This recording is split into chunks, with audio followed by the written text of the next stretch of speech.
It was my first night shift as a newly qualified district nurse as I made my rounds in the intensive care unit. I was still navigating the labyrinth of corridors, all the unfamiliar equipment, and the general unpredictability that filled the ward. Around 2 a.m, I decided to do a walk around, while the other nurse on duty, Stephanie, slipped out for a cigarette and some fresh air. I strolled along the dimly lit corridor, glancing at the sleeping patients. Everything seemed normal. I meandered to the vending machine for a soda, the soft hum of machines and distant beeps providing a strangely comforting backdrop. As I stood in the corridor, taking a sip of my drink, the atmosphere felt like it changed all of a sudden. I could hear faint murmuring in the air, echoing from somewhere down the ward. I put my drink down, confused because I'd literally just seen everyone asleep. The voices grew louder, now resembling an argument, coming from the room at the end of the corridor. Room 8, occupied by Mr. Cameron, a man who'd been in a coma for months. I could feel my heart starting to beat hard, scrambling to think of a logical explanation. It was well past visiting hours, and there shouldn't be anyone in those rooms except patients. I tried to put my fear aside and headed down the corridor, my footsteps creating an out-of-step beat with my heart. The voices intensified, and as I pushed open the door to room 8, silence swallowed the room.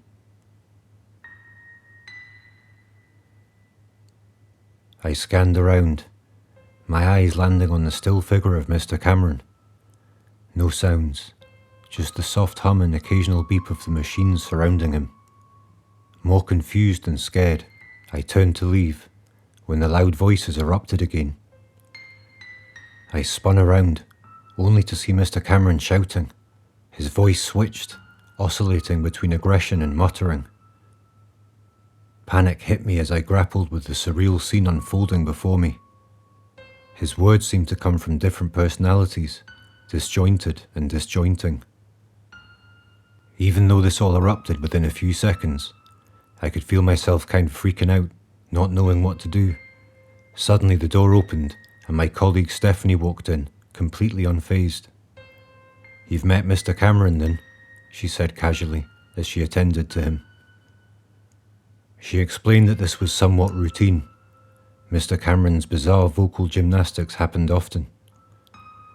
I tried to act casually, but Stephanie must have been able to tell I'd got a fright, because she kept asking if I was okay for the rest of the shift. The next few nights seemed more routine. The humming of the machines, the rhythmic beeping, the long quiet in between. It lulled me into a sense of complacency, until about a week later. As I made my rounds on the ward around 4 a.m, the now familiar manic shouting echoed through the corridor again. I followed the sound to Mr. Cameron's room, but as I turned the corner, I could see the door was ajar and his bed was empty. The voices continued to ring out from beyond his room down the corridor. My heart raced as I followed the echoes to a dimly lit corner of the ward, and there he was, Mr. Cameron, face against the wall, manically muttering and shrieking to himself. Trembling, I rushed over to guide him back to bed, quietly calling his name a couple of times, but no response. All of a sudden, his crazed muttering came to a stop, and in a split second he reached out and grabbed my forearm. His grip continued to tighten as he turned to look me dead in the eye and muttered my name, as if he knew me. The tension escalated, and just as I thought it might break, Stephanie and 2 porters came bounding round the corner. Mr. Cameron released his grip on my arm abruptly, returning to silence. The porters wheeled him back to his room, helping him back into bed and reattaching the various monitors. I tried explaining the bizarre encounter to my colleagues, but they laughed it off, dismissing it as a byproduct of Mr. Cameron's condition. "He was in a coma long before you started. He wouldn't know your name," they said, indifferent to my obvious bewilderment. I tried to avoid night shifts as much as possible after that, and after about a month, I was transferred to an A&E department, which was a different kind of frightening, but much more manageable. I still often wonder about Mr. Cameron, wondering if perhaps he'd been able to hear the conversations around him the whole time he was in a coma, which could explain how he might have known my name, or whether it was my imagination, sparked by the tension at the time. Either way, I'm just happy to have those nights in ICU behind me, Mr. Cameron's manic screams echoing out into the past.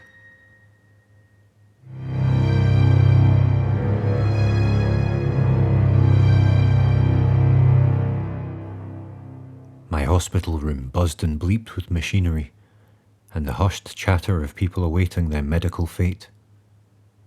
I found myself in the company of Bradley, a young guy in for the same operation as me, appendix removal, and James, an elderly man who was due to have surgery after a minor heart attack. Surprisingly, we quickly struck up a camaraderie as we shared stories and tried to lighten the mood in our shared space. Later that evening, the medical drama unfolded. James was wheeled off to the theatre for his heart operation, and only minutes later, the porters appeared at my bedside, transferring me to a narrow trolley bed. The surgeon, a calm and professional figure, guided me through the routine, instructing me to count backward from 10. From what I can remember, I made it to about 7 before darkness took over. The next recollection was groggy. I almost remember it in slow motion, but that's how it honestly felt at the time. I awoke to a dim room and glanced at the digital clock, which stubbornly displayed 4:05 a.m. Nausea hit me like a freight train, and I fumbled to grab the cardboard bowl on my bedside table. After an impromptu rendezvous with the bowl, I pressed the button for the nurse, hearing the rustle of James in the next bed. Concerned, he asked if I was okay, his voice reassuring in the post-anesthetic fog. I apologized for the disruption, but James calmly told me not to worry, predicting I'd be right as rain in no time. What struck me as odd in that moment was the contrast. I writhed in pain and confusion, yet James seemed untouched by discomfort, a surreal moment of slow-moving confusion that I just accepted as the effects of the morphine drip I was connected to. The nurse materialized, checking on my recovering state. I remember trying to talk to her, but just falling back asleep. The following hours blurred together, an indistinct flow of consciousness, interrupted by the occasional rustle of medical staff and the distant sounds of a hospital at rest. Daylight seeped into the room, bringing with it the familiar faces of my wife and son. Their presence was an instant comfort, a promise of leaving this sterile environment behind. My young roommate Bradley, now awake, flashed a thumbs up, greeting me with a casual, "Morning, pal." My gaze shifted to James's bed, finding it empty and neatly made. As the nurse came over and pulled the curtain round to allow me to get dressed, curiosity struck, and I inquired about James's whereabouts. The nurse, her eyes carrying a hint of sorrow, explained the complications that arose during his surgery. James, unfortunately, hadn't made it out of theatre, succumbing to unforeseen challenges in the procedure at around 1 a.m. I felt goosebumps on my skin, and a sinking feeling in my already painful stomach as I paused, remembering the faint glow of 4:05 on the digital clock. I recounted the interaction in the night and the brief but vivid conversation to the nurse, but she just replied that I was high as a kite from the morphine and the anaesthetic, adding that James hadn't returned to the room. On my way home, I shared the peculiar incident with my wife and son, but their dismissal was the same, putting it down to the effects of the morphine. Looking back now a few years later, the whole thing just seems like a strange kind of blur, but strangely enough, that eerily peaceful moment with my elderly roommate is the only clear memory of the whole operation.